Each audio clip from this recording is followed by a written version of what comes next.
Live चर्चा का कार्यक्रम शुरू कर रहे हैं। आप सभी कार्यक्रम से जुड़ें और इसका पूरा लाभ उठाएं। तो आज का जो महत्वपूर्ण विषय है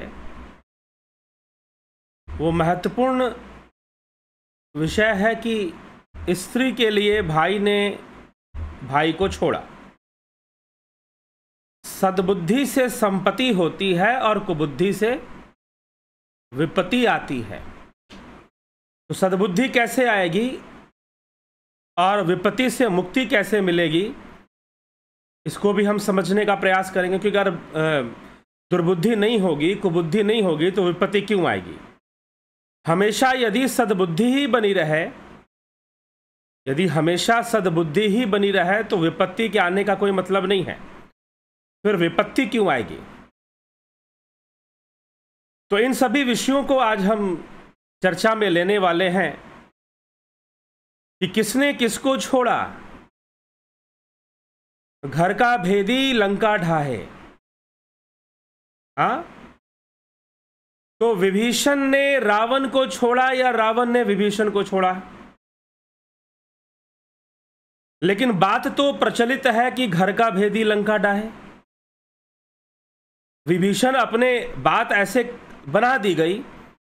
चक्कर क्या है कि जिन बातों का प्रचार हो जाता है हम उन्हीं बातों में खो जाते हैं, और जो लिखी हुई बातें हैं, जो भावनाएं हैं शास्त्रों में, उन भावनाओं को हम कभी समझ नहीं पाते हैं कि वास्तव में भावना क्या है। हमको तो सुनने में बड़ा सरल लगा, बड़ा अच्छा लगा कि घर का भेदी लंका ढाहे, और हमने उसी को रट लिया कि भाई विभीषण ही धोखेबाज था। लेकिन कथा क्या थी, रामायण इस विषय में क्या कहती है। तो कई बार जो शब्द प्रयोग होते हैं रामायण के नाम पे हो रहे हों, भले ही राम के नाम पे हो रहे हों, लेकिन घटना वास्तव में क्या घटी थी इसके बारे में चिंतन करना जरूरी है। तो सुंदरकांड में आगे के जो मुख्य प्रसंग है, मुख्य जो बातें हैं, वो सब के सब, उन सभी का जो केंद्र है वो विभीषण जी हैं। अब तक जो घटनाएं घटी उसमें जो केंद्र है वो बजरंगबली है, लेकिन आगे जो घटनाएं घट रही हैं उन सब में केंद्र विभीषण जी हैं। विभीषण जी ही केंद्र में है और विभीषण जी को लेकर ही सारी चर्चाएं होती हैं, सारी चर्चा होती है। तो इस प्रकार से जो चर्चा आगे बढ़ती है विभीषण को लेकर, वो किस प्रकार से आगे बढ़ती है। हनुमान जी ने लंका को जला दिया। लंका को जलाकर वो सीता माता के पास गए और सीता माता से उनकी जो आभूषण है उन्होंने, मैं आपको यहाँ से लिवा जाता, अब ही माँ तो मैं जाऊं लवाई, प्रभु आयुष नहीं राम दुहाई, कछुक दिवस जयनी धरु धीरा, कपिन सहित अहि। अक्षय कुमार का वध कर कर रावण को बढ़िया से समझाकर, कल हमने सारा प्रसंग सुना है कि किस प्रकार से बजरंगबली ने रावण को उसकी शक्ति का भान कराया कि तू अपना इतिहास देख, बाली ने किस प्रकार तुझे बंदी बनाकर रखा था, काख में दबा कर रखा था, किस प्रकार से गधे के समान सहस्त्रबाहु अर्जुन ने, सहस्त्रबाहु अर्जुन की कथा हम पहले ही सुन चुके हैं। तो सहस्त्रबाहु अर्जुन ने किस प्रकार से तुझे बंदी बनाकर रखा था, घोड़े के अस्तबल में गधे के समान तुझे रखा था। हनुमान जी ने सारी कथा याद दिलाई, सारा इतिहास रावण को सुनाया, और तू अपना इतिहास याद कर और समझ ले कि इस समय आगे क्या क्या होने वाला है। और जब तेरी मृत्यु निकट आएगी तो कोई तेरा साथ नहीं देगा। अगर 100 शंकर, 100 ब्रह्मा, 1000 शंकर की बात की, अगर हजारों शंकर, हजारों ब्रह्मा और हजारों विष्णु आ जाएं तो भी तो तेरी रक्षा नहीं कर पाएंगे। वहां से जाने की तैयारी करते हैं। वहां से चलकर किष्किंधा में, पहले तो समुद्र तट पर वो पहुंचते हैं। समुद्र तट पर जब हनुमान जी चलते हैं तो कहते हैं कि जानकी जी का आशीर्वाद लेकर वहां से निकलकर, गोस्वामी तुलसीदास जी बड़ा सुंदर चर्चा लिखते हैं। चलत महाधुनि गर्ज से भारी, गर्भ सर्वहि सुनि निश्चर नारी, नादि सिंधु ही पार ही आवा, शब्द किल किला कपिन सुनावा। भयंकर गर्जना करते हुए बजरंगबली लंका से निकलते हैं, जिसको सुनकर राक्षसों की स्त्रियों के गर्भ गिरने लग जाते हैं। स्त्रियों के गर्भ गिरने लग जाते हैं। हनुमान जी को देखकर सारे वानर हर्षित हो जाते हैं और कहते कि जरूर हनुमान जी कुछ ना कुछ प्रसन्न करने वाला समाचार सुनाएंगे। मिले सकल अति भय सुखारी तलफत मीन पाव जिमि बारी चले हरीश रघुनायक पासा पूछत कहत नवल इतिहासा। सब हनुमान जी से मिले और बहुत ही सुखी होकर, जैसे तड़पती हुई मछली को जल मिल गया हो वैसे वानरों की स्थिति हो गई। उन्हें पानी मिल गया, उनको जैसे कि उनके प्राण खत्म होने वाले थे। और किष्किंधा पहुंचकर तब मधुबन भीतर सब आए अंगद समंत मधु फल खाए रखवारे जब बरजन लागे मुष्टि प्रहार हनत सब भागे। जब किष्किंधा में पहुंचकर वो मधुबन में गए और वहां पर मीठे मीठे फल खाने लगे। रखवालों ने जब रोका तो रखवालों को मुष्टिका प्रहार करके सबको भगाया और हम खाएंगे। मीठा फल खाता हुआ देखकर सुग्रीव के पास समाचार रखवालों ने पहुंचा दिया कि दक्षिण दिशा में अंगद के नेतृत्व में कर रहे थे। तो अंगद के नेतृत्व में जो सेना गई थी वो सेना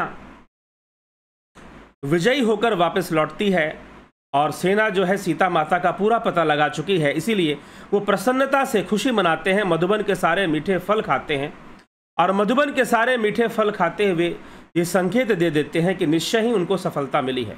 सुग्रीव के पास जाकर दूत जो है समाचार पहुंचाते हैं कि हे राजन, ऐसा ऐसा समाचार है कि दक्षिण दिशा में अंगद के नेतृत्व में गई हुई सेना वापस आ गई है और यहाँ किष्किंधा में आकर तोड़ तोड़कर फलों को खा रही है और जो भी उन्हें रोकने का प्रयास करता है, जो भी उन्हें रोकने का प्रयास करता है उसे वो दंड दे रहे हैं, उसे वो मार रहे हैं, पीट रहे हैं, ऐसा दिखाई देता है।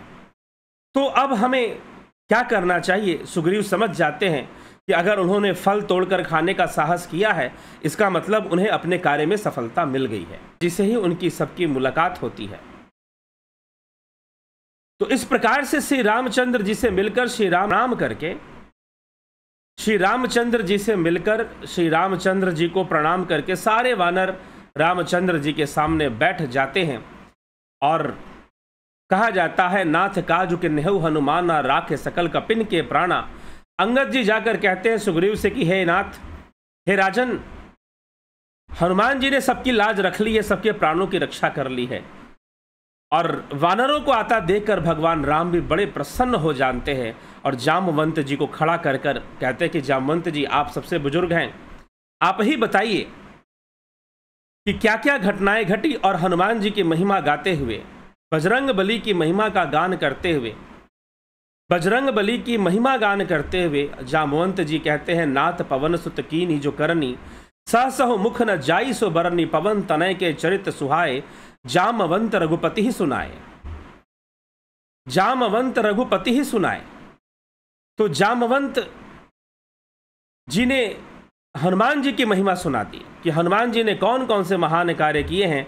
आप उसको देख लीजिए, आप उसको समझ लीजिए, जान लीजिए, उनकी कृपा बड़ी अद्भुत है। बजरंगबली आकर सारी बात सुनाते हैं कि माता किस प्रकार से रहती हैं, लंका के अंदर कैसी बिरह अग्नि में वो जल रही हैं, सीता माता की सारी घटना, क्या क्या शब्द माता ने कहे हैं, वो सब सुना दिया। जिसको सुनकर राम जी थोड़े व्याकुल हुए। सीता जी के दुख को सुनकर राम थोड़े दुखी हुए, लेकिन दुखी होते हुए देखकर हनुमान जी ने बड़े ही पते की बात और आध्यात्मिक रहस्य की बात कही। का हनुमंत विपति प्रभु सोई जब तब सुमिरन भजन न होई केतिक बात प्रभु जातु धान की रिपुह जीती आन भी जान की।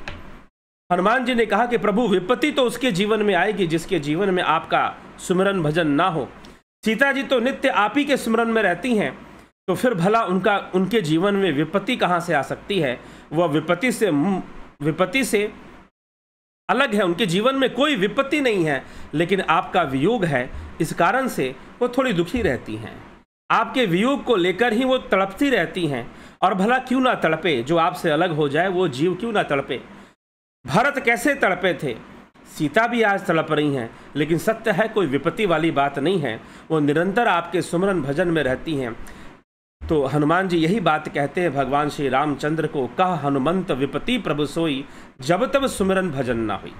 इस प्रकार से वानर सेना सबको इकट्ठा कर कर भगवान राम सेना को समुद्र तट पर चलने की आज्ञा देते हैं। सारी सेना इकट्ठी होती है और सारी सेना इकट्ठी होकर समुद्र तट पर पहुंचती है। वानर सेना जो है इकट्ठी होती है, एकत्र होती है और वहाँ पहुंचकर भगवान राम का गुणगान करते हुए, श्री रामचंद्र जी का गुणगान, जय श्री राम का जय घोष करते हुए, युद्ध के लिए रावण को ललकारते हुए सारी जो सेना है कहाँ पहुंच जाती है? समुद्र तट पर चलने के लिए तैयार हो जाती है। सब समुद्र तट पे पहुंचते हैं और समुद्र तट पर पहुंचकर वहां पर सेना की छावनी बन जाती है, बहुत बड़ी छावनी, बहुत बड़े क्षेत्र में बन जाती है। और इधर लंका में यह खबर पहुंच जाती है कि श्री रामचंद्र जी सेना लेकर वहां पर आ गए हैं, सेना लेकर वहां पर आ गए हैं। गोस्वामी तुलसीदास जी लिखते हैं कि उहा निहाचर रहि सशंका, जबते जारी गयौ कपिलंका, निज निज गृह सब करहि विचारा, नहीं निश्चर कुल केर उबारा। गोस्वामी तुलसीदास जी लंका की जनता के मनोभाव क्या है वो भी बड़े अच्छे से लिखते हैं। जनता का मनोभाव क्या है, लंका की जो जनता है वो क्या सोच रही है? तो गोस्वामी जी लिख रहे हैं कि लंका की जो जनता है वो यह सोच रही है कि हमारे राजा ने बहुत बड़ी भूल तो की है, और एक जो वानर आया था वो इसीलिए आया था क्योंकि पीछे रावण ने जो स्त्री हरण, क्योंकि रावण तो ऐसा कर्म करता रहता था, चोर और डाकू भला क्या काम करेंगे? दूसरों का धन हरण करेंगे, दूसरों का की स्त्री हरण करेंगे, और वही उसने किया, वही उसने किया। तो इस प्रकार से रावण जो था, और रावण की जो जनता थी, लंका की जनता भली भांति इस बात को जानती थी कि हमारे राजा का चरित्र कैसा है, और वो इस जो वानर आया था उसने कितना उत्पात मचाया, पूरी लंका को जलाया। भले रावण ने फिर से अपनी लंका को सही तो कर लिया, थोड़े समय में ही सही कर लिया, फिर भी जनता भयभीत थी कि लगता है कि बहुत बड़ा आक्रमण लंका पे होने वाला है। इस राजा ने अपने कुकर्म किए और हम भी इसके कर्मों का भोग भोगेंगे, क्योंकि हम भी तो इसके साथ रहते हैं। तो जनता बहुत ही सशंकित है, सशंका में है। सशंका मतलब उसको इस बात का भय है कि लंका पर बहुत बड़ा आक्रमण हो सकता है, जिसका एक दूत इतना शक्तिशाली है तो वो खुद स्वामी, उस दूत का स्वामी कितना शक्तिशाली होगा। लंका की जनता निरंतर यही चिंतन करने लग जाती है। वहां निशाचर रहि सशंका, जबते जारी गयौ कपिलंका, निज निज गृह सब करहि विचारा, नहीं निशिचर कुल केर उबारा। कि हर घर में यही चिंता हो रही है कि भाई ये वानर इतना, दूत इतना शक्तिशाली, तो स्वामी कितना शक्तिशाली रहेगा। जासु दूत बल बरनि न जाई, मन तेहि आए पुर कवन भलाई, दूत निसन सुनि पुरजन बानी, मंदोदरी अधिक अकुलानी। जिसके दूत का वर्णन नहीं, दूत के बल का वर्णन नहीं किया जा सकता, उसके स्वयं नगर आने पर कौन भलाई है और किसका भलाई है। दूतियों से नगरवासियों के वचन सुनकर मंदोदरी बहुत व्याकुल हो गई, मंदोदरी बहुत व्याकुल हो गई। मंदोदरी ने 3 बार रावण को समझाने का प्रयास किया, एक बार नहीं 3 बार देवी मंदोदरी ने रावण को समझाने का प्रयास किया कि उसका पति रावण मान जाए। मंदोदरी जनता की व्याकुलता को देखकर, लंका की जनता की व्याकुलता को देखकर रावण के पास चली जाती हैं, और रावण के पास जाकर रावण से क्या कहती हैं? मंदोदरी रावण से कहती है कि रहसी जोरी करपति पग लागी, बोली बचन नीति रस पागी, कंत करश हरिसन परिहरहूं, मोर कहा अति हित ही धरहूं। वह एकांत में हाथ जोड़कर अपने पति से कहने लग जाती है कि नीति रस में पगी हुई वाणी बोल, हे प्रियतम, हे मेरे पति, श्री हरि से विरोध छोड़ दीजिए, मेरे कहने को अत्यंत ही हितकर जानकर हृदय में धारण कीजिए। समुझत जासु दूत कई करनी, स्रवहि गर्भ रजनीचर घरनी, तासु नारी निज सचिव बुलाई, पठवहु कंत जो चाहूं भलाई। जिनके दूत की करनी इतना ऐसा हो सकता है, राक्षसों के स्त्रियों के गर्भ गिर जाते हैं जिसकी गर्जना से। हे प्यारे स्वामी, यदि भला चाहते हैं तो अपने मंत्री को बुलाकर उसके साथ उनकी स्त्री को भेज दीजिए। तब कुल कमल विपिन दुखदाई, सीता सीत निशा सम आई, सुनहु नात सीता बिनु दिन्ने, हित न तुम्हार शंभु अजकिन्ने। सीता अपने कुल रूपी कमलों को, वन को दुख देने वाली जाड़े की रात्रि के समान आई है। सीता को वापस दे दीजिए, बिना शंभु और ब्रह्मा के किए भी आपका भला नहीं हो सकता है। राम बान अहि गण शरीर निकर निशाचर भेक, जब लगी ग्रसत न तब लगी, जतनु करहूं तज टेक। श्री राम जी के बाण सर्पों के समान है और लंका की जनता तो मेंढक के समान है। लंका के सैनिक भी मेंढक के समान है, ये सांप ग्रस लेंगे। बहुत तरीके से मंदोदरी रावण को समझाने का प्रयास करने लगी। देवी मंदोदरी रावण को समझाने का पूरा प्रयास करने लगी और रावण को समझाते हुए देवी मंदोदरी और कौन कौन सी वाणी कहती है और रावण कैसे कहता है। रावण उत्तर देते हुए कहता है, श्रवण सुनी सटता करी बानी, बिहसा जगत विदित अभिमानी, सभय स्वभाव नारी कर साचा, मंगल महु भय मन अति काचा।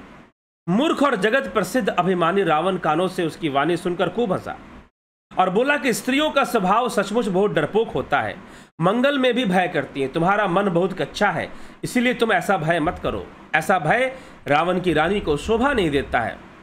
बहुत तरह की बातें रावण करने लगा और फिर इस प्रकार से रावण अपनी सभा में जाकर बैठता है। इसी विषय पर चर्चा करना है रावण को, लेकिन रावण समझ नहीं पाता है और जो व्यक्ति बात ना समझे किसी का, उसका क्या हश्र होगा। मंदोदरी ने समझाने का प्रयास किया। अस कही बेसी तारी उरलाई, चले उस सभा ममता अधिकाई, मंदोदरी हृदय कर चिंता, भय उकंत पर विधि विपरीता। रावण ने ऐसा कहकर हंसकर उसे हृदय से लगा लिया और ममता बढ़ाकर वह सभा से चला गया। मंदोदरी हृदय में चिंता करने लगे कि पति पर विधाता प्रतिकूल हो रहे हैं, अब आगे क्या किया जाए। सभा में बैठकर रावण चिंतन करता है। जे वो सभा में जाकर बैठा, उसने ऐसी खबर पाई कि शत्रु की सारी सेना समुद्र तट पर आ गई है। उसने मंत्रियों से पूछा कि उचित सलाह दे, जीते हूं सुरासुर तब श्रम नाही, नर बानर कहे लेखी माही। आपने देवताओं और राक्षसों को जीत लिया है, तब तो श्रम ही नहीं हुआ, फिर इन मनुष्यों और वानरों को जीतना कौन सी बड़ी बात है, कौन सी बड़ी बात है। सचिव वैद्य गुरु तीनी जो, प्रिय बोल ही भय आस, राज धर्म तन तीनी कर हो ही बेग ही नास। मंत्री वैद्य और गुरु की सलाह जो नहीं मानता है, ये सलाह देने वाले ही हैं। गुरु की सलाह माननी चाहिए। वैसे तो गुरु आज्ञा की का ही महत्व है, लेकिन गुरु की सलाह महत्वपूर्ण रहती है। मंत्री वैद्य और गुरु की सलाह जो ना माने, निश्चय ही उसका पतन हो जाता है, क्योंकि मंत्री राजनीति के सारे रहस्य जानता है। गुरु जीवन के मर्मों को अच्छे से जानता है। जीवन में कैसे कर्म करने चाहिए, किस दिशा में जानी चाहिए, कैसी साधना करनी चाहिए। और वैद्य जो है शरीर की बीमारियों के सारे रहस्य जानता है। इन तीन लोगों की सलाह यदि ना मानी जाए तो उस राजा का पतन निश्चित हो जाता है। इसी प्रकार से गोस्वामी तुलसीदास जी लिखते कि सचिव वैद्य गुरु तीन जो, प्रिय बोल ही भय आस, राज धर्म तन तीन करी, हो ही बेग ही नास। सोई रावण कहो बनी सहाई, अस्तुति करहि सुनाई सुनाई, अवसर जानि विभूषण आवा, भ्राता चरण सीसुत ही नावा। अपने भाई को प्रणाम कर कर, क्योंकि रावण बड़ा है, अपने भाई को प्रणाम कर कर, राजा भी है रावण। मंत्री विभीषण वहां पर आते हैं और विभीषण वहां पर आकर कहते हैं कि हे लंकेश, इस समय हमें बुद्धि विवेक के साथ काम करना चाहिए। जो आपन चाहे कल्याणा, यदि आप अपना कल्याण चाहते हैं, सुजसु सुमति शुभ गति सुख नाना, सो पर नारी लीलार गोसाई, तजऊ चौथी के चंद की नाई। जो मनुष्य अपना कल्याण, सुंदर यश, सुबुद्धि, शुभ गति और नाना प्रकार के सुख चाहता है, वह स्वामी पर स्त्री के लाट को चौथ के चंद्रमा की तरह त्याग दे। अर्थात जैसे लोग चौथ के चंद्रमा को नहीं देखते, उसी प्रकार से पर स्त्री का वो त्याग कर दे, क्योंकि इस समय यह स्त्री लंका का काल बनकर आई है। 14 भुवन एक पति होई, भूत द्रोह तिष्टई नहीं सोई, गुण सागर नागर नर जो, अलप लोभ भल कहीं न को। 14 भुवनों का एक ही स्वामी हो, वह भी जीवों से वैर करके ठहर नहीं सकता। जो मनुष्य गुणों का समुद्र और चतुर हो, उसे चाहे थोड़ा भी लोभ क्यों ना हो, तो भी कोई भला नहीं कहता, तो भी कोई भला नहीं कहता। क्यों नहीं कहता भला? क्योंकि वो बैर करके, क्रोध करके, पाप करके किसी का भला कभी हुआ नहीं। काम क्रोध मद लोभ सब नाथ नरक के पंथ, सब परिहरि रघुबीर ही भजहु बजहि जय संत। हे नाथ, काम क्रोध मद और लोभ ये सब नरक के ही रास्ते हैं। इन सब को छोड़कर रामचंद्र जी को भजिए, उन्हीं का सुमरन कीजिए। तात राम नरि नर भूपाला, भुवनेश्वर का लहु कर काला, ब्रह्म अनामय अज भगवंता, व्यापक अजित अनादि अनंता। हे तात, राम मनुष्यों के राजा हैं, वे समस्त लोगों के स्वामी और काल के भी महाकाल हैं। और ऐसे भगवान का हमें स्मरण करना चाहिए, यही विवेक कहता है। और उनकी अर्धांगिनी को आप हर के ले आए हैं। स्वयं आपने महाकाल को निमंत्रण दे दिया है लंका में कि वो इस लंका नगरी को अपना ग्रास बना ले। गोद्विज धेनु देव हितकारी, कृपा सिंधु मानुष तनुधारी, जन रंजन भंजन खल भ्राता, वेद धर्म रक्षक सुनु भ्राता। हे भाई मेरी बात सुनो। विभीषण किसी भी प्रकार से, हर प्रकार से रावण को समझाना चाहते हैं। राज्यसभा में रावण को समझा रहे हैं कि वैसे भी पृथ्वी, ब्राह्मण, गौ और देवताओं का हित करने के लिए जिन्होंने मनुष्य शरीर धारण किया है वो तुम्हारे शत्रु ही हुए, और उन्हें अपना शत्रु जानकर, उन्हें अपना काल जानकर तुम व्यर्थ में ही उनसे शत्रुता मोल रहे हो। ताहि बयरु तज नाई माथा, प्रणतारति भंजन रघुनाथा, देहु नाथ प्रभु कहूँ बैदेही, बजहु राम बिनु हेतु सनेही। इसलिए जाइए और बैदेही को वापस कर दीजिए और श्री राम जी का भजन कीजिए। शरण गए प्रभु ताहु न त्यागा, विश्व द्रोह कृत अगज ही लागा, जासु नाम त्रय ताप न सावन, सोई प्रभु प्रगट समुझ जिय रावण। जिसने संपूर्ण जगत से द्रोह करने का पाप लगा है, शरण जाने पर प्रभु उसका भी त्याग नहीं करते। जिनका नाम तीनों तापों का नाश करने वाला है, वो भगवान मनुष्य रूप में प्रकट हुए हैं। हे रावण, हृदय में यही समझ लीजिए। और बार बार श्री रामचंद्र जी के चरणों में प्रणाम करते हुए और फिर बार बार रावण के चरणों में प्रणाम करते हुए विभीषण समझाते हैं, रावण को समझाते हैं कि हे बड़े भैया, आप मेरे बड़े भाई हैं, आप लंकेश हैं, लंकापति हैं, लंका के राजा हैं। मैं आपसे बार बार करबद्ध प्रार्थना करता हूं कि आप मेरी बात मान लीजिए। विभीषण बहुत समझाते हैं। विभीषण को इस प्रकार से समझाता हुआ देखकर लंका के एक मंत्री थे माल्यवंत। माल्यवंत को भी अपनी जिम्मेदारी समझ में आ गई कि मैं भी तो मंत्री हूं, मुझे भी चाहिए कि मैं रावण को समझाऊं। और उस समय माल्यवंत आकर भी रावण को बहुत भांति से समझाते हैं, लेकिन रावण क्रोध में आकर सबको डांट लगाता है, सबको फटकार लगाता है, सबको जब डांट लगाता है कि अरे मूर्खों, तुम सेवक तो मेरे हो, खाते तो मेरा दिया हो और गुण गाते हो शत्रु का। तुम जैसे मूर्खों का साथ लेने से तो यह लंका निश्चय ही बर्बाद हो जाएगी। जाओ, हट जाओ मेरी नजरों से। उस समय मात्र नजरों से हटने के लिए रावण ने कहा। नजरों से हटने की बात सुनकर माल्यवंत उसी समय राज्यसभा को छोड़कर चले जाते हैं। लेकिन विभीषण ने प्रण ले लिया है कि मैं आखिरी श्वास तक राजा को समझाऊंगा, मैं आखिरी श्वास तक रावण को समझाऊंगा। जब तक मैं यहां पर हूं तब तक मैं रावण को समझाऊंगा। माल्यवंत तो चले गए, लेकिन विभीषण जी नहीं गए। विभीषण जी रावण को समझाने में फिर से लग गए, लेकिन रावण भला कहाँ समझने वाला था, रावण को कहाँ समझ में आने वाला था। माल्यवंत अति सचिव सयाना, तासु बचन सुनी अति सुख माना, तात अनुज तब नीति विभूषण, सुर उर सो उर धरहु जो कहत विभीषण। माल्यवंत ने रावण से कहा कि हे राजन, विभीषण जो भी कह रहे हैं वो बिल्कुल सही कह रहे हैं, उनकी बातों पर विचार करना चाहिए, उनकी बातें नीतिपूर्ण हैं, इसीलिए उनकी बातों को मानकर हमें राम जी से शत्रुता नहीं मोलना चाहिए। ऐसा विचार जब माल्यवंत ने दिया तो रावण क्रोधित हो गया। रिपु उत्कर्ष कहत सठ दो, दूरी न करहु यहाँ हई कऊ, माल्यवंत गह गयु बहोरी, कहे विभीषण पुनि कर जोरी। ये दोनों मूर्ख शत्रु की महिमा बखान कर रहे हैं। बताओ, मेरे दोनों मंत्री शत्रु की महिमा बखान कर रहे हैं, यहां कोई है, इन्हें दूर करो ना। तब माल्यवंत तो घर लौट गया और विभीषण जी हाथ जोड़कर फिर कहने लगे, सुमति कुमति सबके उर रही, नाथ पुराण निगम अस कहीं, जहां सुमति तह संपत्ति नाना, जहां कुमति तह विपत्ति निदाना। रावण को समझाते हैं किसके अंदर सद्बुद्धि नहीं है और किसके अंदर दुर्बुद्धि नहीं है। सबके अंदर सद्बुद्धि और दुर्बुद्धि है। पुराण और वेद ऐसा कहते हैं कि सुबुद्धि और कुबुद्धि सबके हृदय में रहती है, लेकिन आप किसका साथ देते हैं? जब पंच विकार सद्बुद्धि का संग कर लेते हैं, जब पंच विकार सद्बुद्धि का संग कर लेते हैं तो पंच विकार अच्छे कर्म करवाते हैं।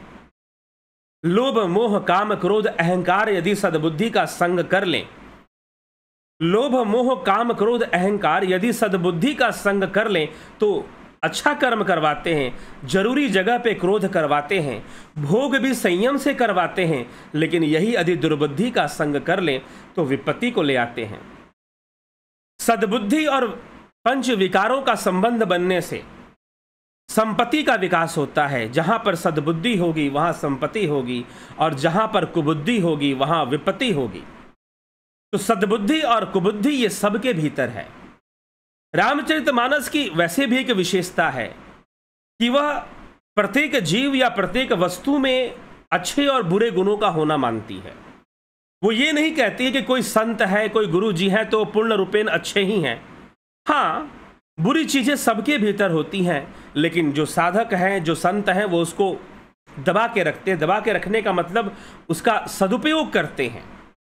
वो बुराई का भी सदुपयोग कर ले। बुराई कहने का मतलब जैसे कांटा है, कांटे का भी सदुपयोग हो सकता है।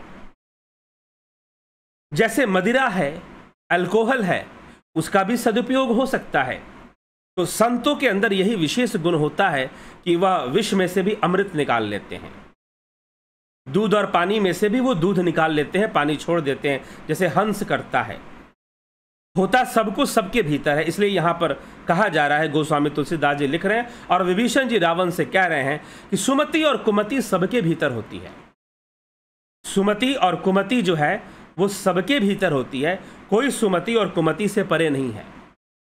लेकिन जहां सुमति का राज होता है, जिस मन और बुद्धि पर सुमति का राज होता है, वहां संपत्ति होती है, और जहां कुबुद्धि आ जाती है, कुमति आ जाती है, वहां विपत्ति आ जाती है।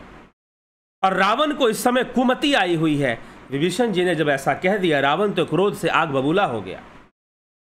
रावण तो क्रोध से आग बबूला हो गया, और आग बबूला होकर क्या कहता है? विभीषण जी कहते हैं, सुमति कुमति सबके उड़ रही, नाथ पुराम निगम अस कहीं, जहां सुमति तह संपत्ति नाना, जहां कुमति तह विपत्ति निदाना। जहां कुबुद्धि होगी वहां परिणाम में विपत्ति ही मिलेगी, और जहां सुमति होगी वहां परिणाम में संपत्ति प्राप्त होती है। तब उर कुमति बसी विपरीता, हित अनहित मानहु निर्रिपु प्रीता, काल रात निश्चर कुल केरी, ते ही सीता पर प्रीति घनेरी। आपके हृदय में उल्टी बुद्धि आ बसी है, इससे आप हित को अहित और शत्रु को मित्र मान रहे हैं। जो राक्षस कुल के लिए काल रात्रि है, उन सीता पर आपकी बड़ी प्रीति है। या अब इस समय देवी सीता को काल रात्रि कहा। रावण के लिए सीता जी काल रात्रि के समान हैं।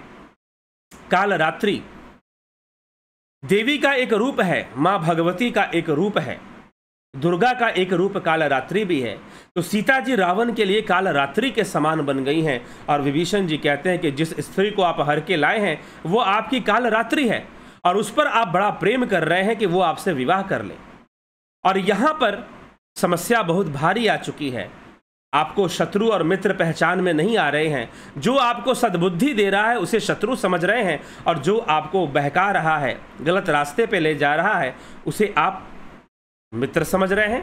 तात चरण गही मांगहूं, राखहूं मोर दुलार, सीता देहूं राम कहूं, अहित न होई तुम्हार। विभीषण जी चरण पकड़कर रावण के चरणों पे गिरकर कहते कि हे तात, मैं चरण पकड़कर आपसे भीख मांगता हूं कि आप मेरे दुलार को समझिए, मेरे प्रेम को समझिए, आपके बालक समान हूं। श्री राम जी को सीता जी दे दीजिए, इसमें आपका हित है, इसी में आपका हित है, आपका बिल्कुल अहित नहीं होगा। बुद्ध पुराण श्रुति समंत बानी, कही विभीषण नीति बखानी, सुनत दशानन उठा रिसाई, खल तो ही निकट मृत्यु अबाई। सुना दशानन उठा रिसाई, गुस्सा होकर क्रोध में आकर रावण उठ गया विभीषण की बानी को सुनकर। खल तो ही निकट मृत्यु अबाई, क्या तुझे मृत्यु आ गई है? बार बार मेरे शत्रु का गुणगान करता है तू, उस राम का गुणगान करता है जो अपना राज्य भी नहीं ले पाया। वो क्या मुझे मारेगा? जाकर अपना राज्य, अपना अधिकार ही ले ले पहले। जेसी सदा सठ मोर जियाओ आवा, रिपु कर पक्ष मूड तो ही भावा। अरे मूर्ख, मेरा खाया हुआ, मेरा दिया हुआ खाता है, मेरे जिलाने से तू जीता है, और आज मुझे ही शिक्षा देने आया है, शत्रु का गुणगान कर रहा है। ममपुर बसी तपसन्न पर प्रीति, सठ मिलो जाई नहीं कहु नीति, अस कही किन्ह से चरण प्रहारा, अनुज गहे पद बारह ही बारह। मेरे नगर में रहकर उस तपस्वी से प्रेम करता है, दुष्टों जैसी बातें करता है। क्या तुझे मुझे भुजाओं का बल नहीं पता? जाकर उसी से मिल जाने की बात करता है। तू तो लगता है उसके साथ ही मिला हुआ है। ऐसा कहकर रावण ने जोर से लात मारी विभीषण को। जोर से रावण ने विभीषण को लात मारी और उसे राज्य से निष्कासित कर दिया। उमा संत कही यही बड़ाई मंद करत जो करई भलाई तुम पितु सरिस भले हु मोहि मारा राम भजे हित नाथ तुम्हारा। हे उमा संत की यही बड़ाई है कि वो बुराई करने पर भी भलाई ही करते हैं और लात मारने पर भी विभीषण जी कहते हैं कि आप मेरे पिता समान हैं। तुम पितु सरसी सरिस भले ही मोहि मारा, तुम मेरे पिता समान हो। हे रावण तुम मेरे पिता समान हो, तुमने मुझे मारा, मुझे दुख नहीं है। राम भजे हित नाथ तुम्हारा, तुम राम जी के शरण में चले जाओ, इसी में तुम्हारा कल्याण है और तुम्हारा कल्याण समझकर ही मैं तुम्हें ऐसा कह रहा हूं। सचिव संग लय नभपथि गयो सब ही सुनाई कहत सब अस भयउ। रावण ने लात मारते हुए, कहते हैं कि कथा आती है, रावण ने लात मारते हुए विभीषण को निष्कासित कर दिया, लंका से बाहर निकाल दिया और लंका से बाहर निकालकर कहा कि अब तू लंका के सारे अधिकारों से मैं तुझे निष्कासित करता हूं। देश निकाला दे दिया, देश निकाला मिला विभीषण को। और जब देश निकाला दे दिया तो आप खुद विचार कीजिए कि विभीषण रावण को छोड़ के गए कि रावण ने विभीषण को छोड़ दिया। फिर क्यों कहा जाता है कि विभीषण ने रावण को छोड़ दिया? जी नहीं, रावण ने विभीषण को छोड़ दिया। रावण ने कहा कि मैं तुझे मृत्यु दंड दे देता यदि तू मेरा भाई नहीं होता, लेकिन तू मेरा भाई है तो मैं तुझे मृत्यु दंड तो नहीं दूंगा, लेकिन मैं तुझे सारे अधिकारों से वंचित करता हूं और सारे घर से, इस लंका से भी मैं तुझे निष्कासित करता हूं। निष्कासित कर दिया और तू जिसका गुणगान करता है जा उसी के साथ चले जा और जाकर देख ले युद्ध का क्या परिणाम होगा। अगर उनकी सेना तट पे आ गई है तो तू जाकर देख ले युद्ध का क्या परिणाम होगा। विभीषण को लात मारकर लंका से बाहर निकाल दिया। रावण ने विभीषण को लात मारकर लंका से बाहर निकाल दिया। इस दंभी ने, कामी पुरुष ने, लंपट रावण ने इस प्रकार से अपने भाई के साथ किया। स्त्री के मुंह में उसने भाई का त्याग कर दिया। लेकिन दुनिया कहती है कि विभीषण रावण को छोड़ के गए और राम से मिल गए। विभीषण कभी रावण को छोड़ के नहीं गए, बल्कि रावण ने ही विभीषण को लंका से बाहर निकाला, निष्कासित किया। विभीषण तो उस समय पते की बात समय पे बता रहे थे कि आप अपने शत्रु की शक्ति का अंदाजा नहीं लगा पा रहे। सीता जी कोई साधारण स्त्री नहीं है, बहुत सारी स्त्रियां हरण करके ले आए, चल गया, लेकिन सीता जी साक्षात काल रात्रि के रूप में तुम्हारे राज्य में आई हैं और वो साक्षात राम जी हैं, कोई साधारण पुरुष नहीं है। वानर का प्रताप तुमने देख लिया है, किस प्रकार से लंका की जनता भी यही चर्चा कर रही है, किस प्रकार से एक वानर आया और पूरी लंका को जला के चला गया। अब भला आगे क्या होगा जब पूरी सेना ही आ गई है। लंका में चिंता का माहौल है, लेकिन राजा अपने अहंकार के मद में है। उसे तनिक भी अपने जनता का कोई भान नहीं है। जनता की भावना, उसके भय का तनिक भी भान रावण को नहीं है और अपने अहंकार में है कि मैं तो जीत के दिखाऊंगा। मैंने देवताओं को जीत लिया, राक्षसों को जीत लिया, दानवों को जीत लिया, तो ये नर और वानर मेरा क्या कर पाएंगे। मैं इनको भी जीत लूंगा, इन पर भी मैं विजय प्राप्त कर लूंगा। ओवर कॉन्फिडेंस रावण को हो गया है। कुमति आ गई है और जहां कुमति होगी वहां विपत्ति आएगी और जहां सुमति होगी वहां पर संपत्ति आएगी। वैसे विपत्ति का आना और संपत्ति का आना तो कर्मों का ही फल है। लोग कहते हैं कि भाई कुमति और संपत्ति से क्या होगा, कर्मों के कारण सब आता है। जी हां, क्योंकि सुमति से सदकर्म होते हैं और कुमति से दुष्कर्म होते हैं। जहां कुमति आ जाएगी वहां दुष्कर्म होंगे। रावण की कुमति ने उससे दुष्कर्म करवाए और विभीषण की सुमति ने विभीषण से सदकर्म करवाए। इसलिए विभीषण को सदकर्मों का फल मिला और रावण को बुरे कर्मों का फल मिला, दुष्कर्मों का फल मिला। सत्य तो यह है कि सब कर्मों का ही फल है, लेकिन कर्म किसके वशीभूत होते हैं? तो कर्म सुमति और कुमति के वशीभूत होते हैं। जो जिसकी जैसी मति होगी वैसा ही तो कर्म करेगा। इसलिए कहा जाता है कि बिगड़ते हैं ख्याल तो बिगड़ता है आदमी। अगर सोच बिगड़ जाए, ख्याल बिगड़ जाए, विचार बिगड़ जाए तो धीरे धीरे आदमी की बुद्धि बिगड़ जाएगी और आदमी की बुद्धि बिगड़ जाने से उसके कर्म भी बिगड़ जाएंगे और उसके बिगड़े हुए कर्म उसका विनाश कर देंगे। बुद्धि अगर बिगड़ गई, बुद्धि अगर विनाश हो गई, बुद्धि का विनाश कैसे होगा? तो श्री कृष्ण भगवान श्रीमद् भगवद गीता में लिखते हैं ध्यायतो विषयान पुंसा संगस्तेषु उपजायते संगात संजायते काम कामादो क्रोधो अभिजायते क्रोधाद भवति सम्मोह सम्मोहात स्मृति विभ्रम स्मृति भ्रंशाद बुद्धिनाशो बुद्धिनाशात प्रणश्यति। कि बुद्धि का नाश हो जाता है, विषयों का ध्यान करने से विषयों की कामना उत्पन्न होती है, कामना पूर्ण ना होने से क्रोध उत्पन्न होता है और क्रोध से बुद्धि का नाश हो जाता है, सम्मोहन हो जाता है और सम्मोहन से बुद्धि का नाश हो जाता है और बुद्धि के नाश होने से व्यक्ति का भी नाश हो जाएगा, उस मनुष्य का भी नाश हो जाएगा। और यही रावण के साथ हो रहा है। रावण की कामना पूर्ण नहीं हो रही है और पूर्ण जरा से भी सद्बुद्धि नहीं बची। कुमति को प्राप्त हो चुका है और कुमति को प्राप्त होकर एक जो सबसे बड़ा सबसे ईमानदार सलाहकार था, सबसे ईमानदार सलाहकार जो था विभीषण, उसका अपना भाई था। विभीषण मंत्री भी था लंका का। अपने भाई को ही लात मारकर रावण भगा देता है कि जा तू यहां से, जैसे खुद काल को न्योता दे रहा हो। और जब विभीषण जैसे मंत्री, विभीषण जैसे भाई साथ छोड़कर चले जाएं, साथ छोड़कर वो गए नहीं, रावण ने स्वयं विभीषण का साथ छोड़ दिया, तो विभीषण ने सोचा कि रावण मुझे मारेगा और विनती करूंगा, तो इससे बेहतर है कि मैं श्री रामचंद्र जी के शरण में चला जाऊं, वही मेरे लिए सबसे अच्छा है। और रावण ने भी कह दिया कि जा, यदि तुझे लगता है कि तेरा शत्रु वो राम, जिसकी तू भक्ति की बात करता है, जिसका तू गुणगान करता है, वो बहुत सामर्थ्यवान है, तो जा, खुद ही जाकर देख ले, जा तू राम के पास ही चला जा। और रावण ने विभीषण को राम के पास ही भेज दिया और रावण ने विभीषण को लंका से निष्कासित कर दिया, सारे अधिकारों से मुक्त कर दिया, सारे पद उससे छीन लिए और कहा कि आज से ना तू मंत्री है और ना ही तू लंका का नागरिक है, क्योंकि तू अगर यहां पर रहेगा तो नागरिकों को भड़काएगा, तू दूसरे सैनिकों और सेनापति को भी भड़काएगा, इसीलिए मैं तुझे निष्कासित करता हूं। और रावण ने विभीषण को निष्कासित कर दिया। रावण ने विभीषण को निष्कासित कर दिया। और जब रावण ने विभीषण को निष्कासित कर दिया, विभीषण उस समय रावण को छोड़कर श्री रामचंद्र जी के पास चल पड़े। और श्री रामचंद्र जी के पास वो चलते हैं। सचिव संग लय नभपत गयऊ, सब ही सुनाई कहत अस भयऊ।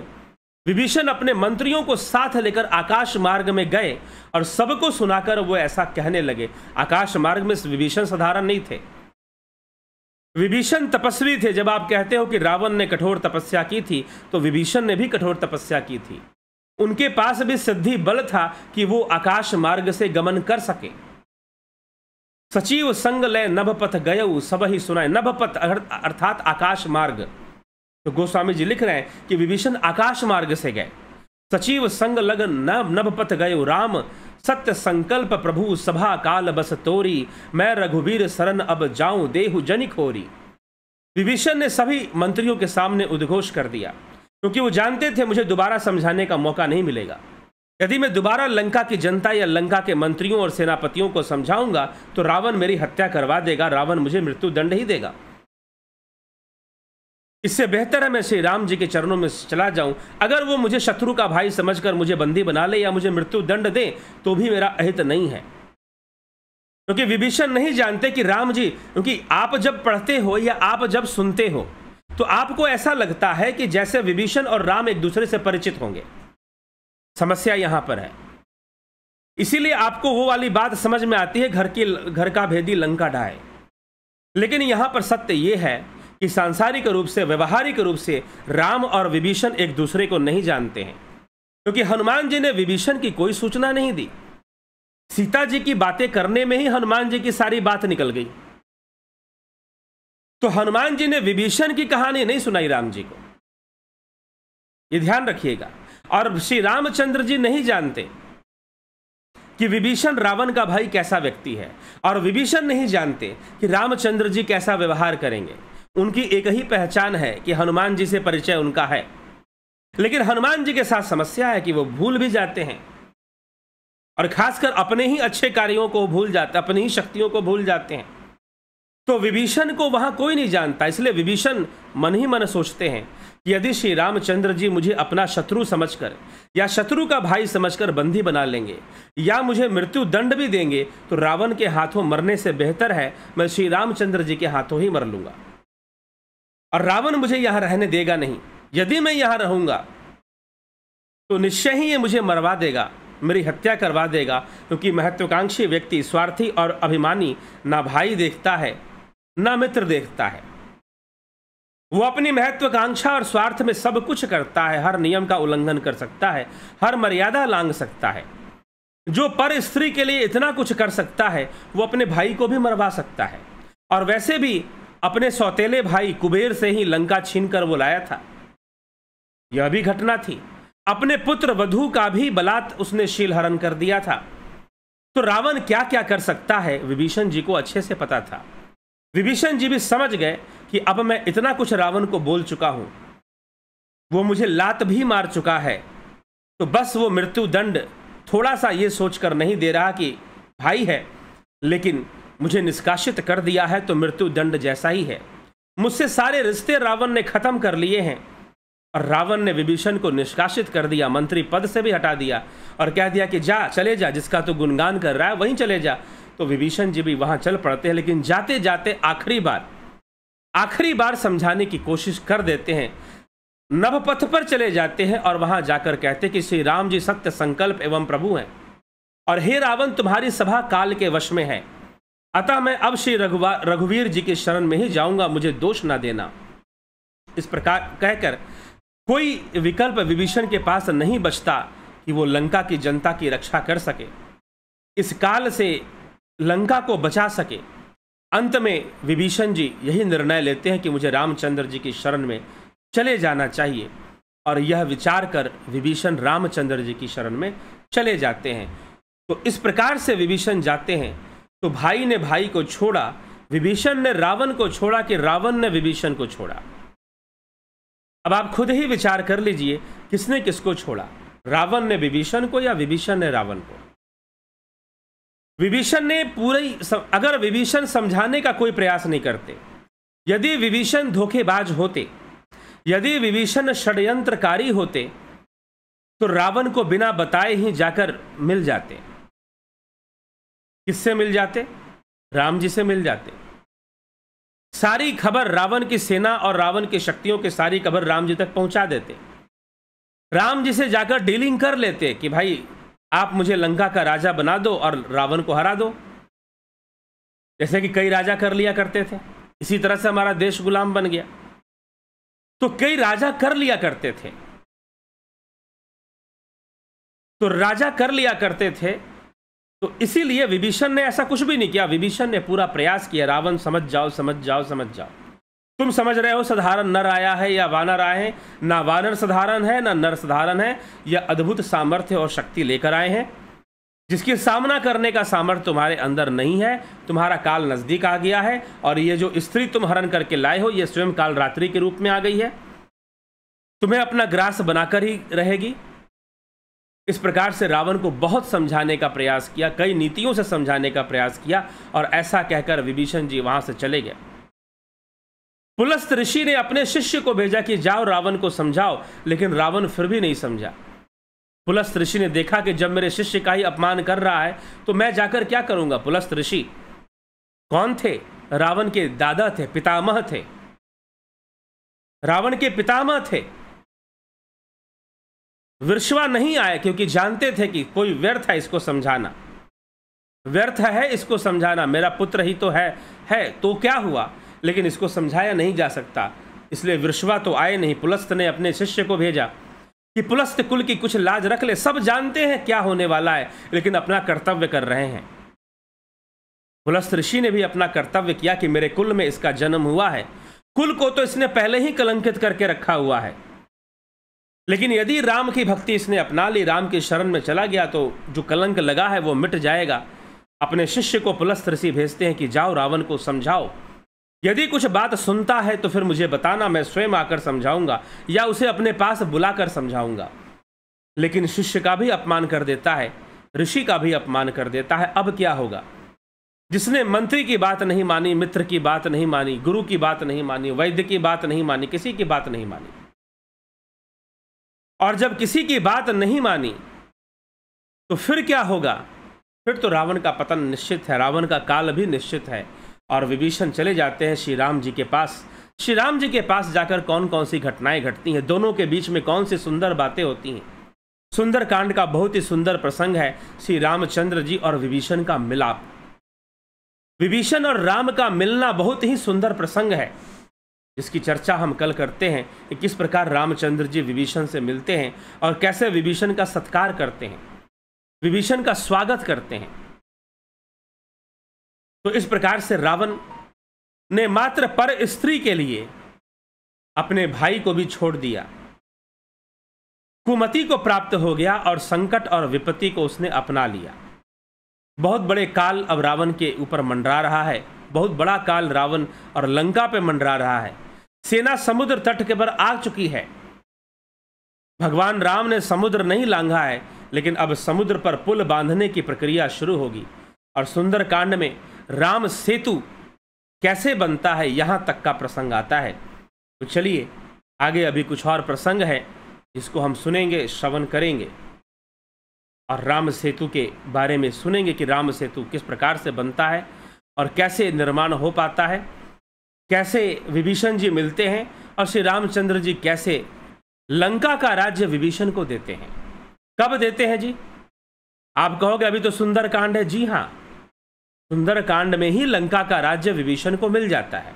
कैसे मिल जाता है सुनिए, आगे हम इसको सुन पाएंगे। तो अभी चलते हैं और देखते हैं आपके कमेंट्स क्या कहते हैं। आप सभी, संत कुमार भाटी जी, जगत नारायण जी, बहुत अभिनंदन है। सतीश मास्टर जी, रतन सिंह जी, विनोद कुमार सूद, भरत छबलानी, अवनी प्रधान, राजू पाल, लाल बहादुर सिंह, गोविंद प्रसाद नीमा, सविता नायक जी, योगेंद्र पंडित, पंकज सोनी, सविता नायक, रमेश पेशवानी, अशोक श्रीवास, प्रभात सोनी जी, राम विलास जी, अनिल कुमार जी, हरीश डंगवाल जी।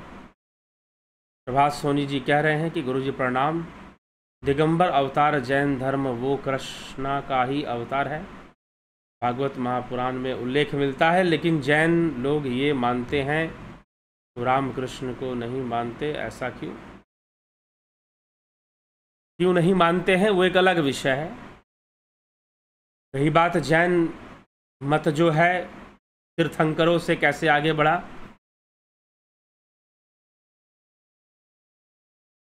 बुद्ध मत जो है, पहले जो तीर्थंकर हुए वो अवतारी कहे गए, 24 अवतारों में उनका वर्णन आता है,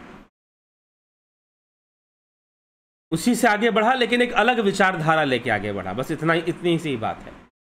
रामविलास जी, अनिल कुमार जी, हरीश डंगवाल जी, सोमू, श्वेता राय सिन्हा, विष्णुचंद्र मौर्य, माधुरी कोल्हे, स्मिता सावंत, रचना आरके, मनीष जादव, सुशांत दास, देवरतन बलदावा, जलाराम रायका, अनुसंधान, कन्हई कुमार जी, ज्योति दत्ता जी, हीरालाल यादव, वीरेंद्र मिश्रा, सरोज कृष्णानी, रमेश चंद्र, रमेश, राम निवास मीना, उषा श्रीवास्तव, बलवंत सिंह गोहिल, राकेश मराठे, अनुसंधान, राम सिंह कश्यप, गणेश पवार जी, कुंभराम जी, सबका बहुत बहुत अभिनंदन है।